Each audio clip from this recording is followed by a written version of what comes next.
ಇವತ್ತು ಬಸವನ ಬಾಗೇವಾಡಿ APMCಯಲ್ಲಿ ಸುಮಾರು 400-500 ರೈತರು ಈರುಳ್ಳಿಯ ಒಂದು ಸವಾಲು ನಡೆದೈತಿ. ಇಲ್ಲಿ ಈ ಸವಾಲು ನಡೆದ ಸಂದರ್ಭದಲ್ಲಿ ಈರುಳ್ಳಿ ಪ್ರತಿಯೊಬ್ಬ ಒಂದು ಕ್ವಿಂಟಲಕ್ಕೆ 100, 150, 50 ರೂಪಾಯಿ ಕನಿಷ್ಠ ಬೆಲೆಯನ್ನು ಎಲ್ಲ ಇಲ್ಲಿ ಏನು ಅಂಗಡಿಯ ಒಂದು ವರ್ತಕರಲ್ಲ ಎಲ್ಲರೂ ಹೊಂದಾಣಿಕೆಯಾಗಿ ರೈತರಿಗೆ ಅನ್ಯಾಯ ಮಾಡುವಂಥ ಕೆಲಸ ಮಾಡಿದ್ರು.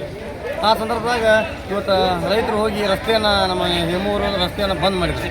ಬಂದ್ ಮಾಡಿದ ಸಂದರ್ಭದಾಗ CPR ತಹಶೀಲ್ದಾರ್ ಬಂದು ನ್ಯಾಯ ಕೊಡಿಸುವಂಥ ಕೆಲಸ ಮಾಡಿದ್ರು. ಆದ್ರೇನು ಬೆಂಗಳೂರದಾಗ ಈರುಳ್ಳಿ ರೇಟ 500ರಿಂದ 2,500 ನಡೆದೈತಿ. ಇಲ್ಲಿ 50, 100, 150 ಎಲ್ಲರೂ ಹೊಂದಾಣಿಕೆಯಾಗಿ ಕಡಿಮೆ ರೇಟಿಗೆ ತೊಗೊಳ್ಳೋದು, ಅಲ್ಲಿ ಹೆಚ್ಚಿನ ರೇಟಿಗೆ ಮಾಡೋದು. ಈ ಪ್ರತಿಯೊಂದು ಬೆಳೆಗೆ ನಾವು ಹೋರಾಟ ಮಾಡಿ ಬೆಲೆ ತೊಗೊಳ್ಳೋಂಥ ಸಮಸ್ಯೆ ಐತಿ.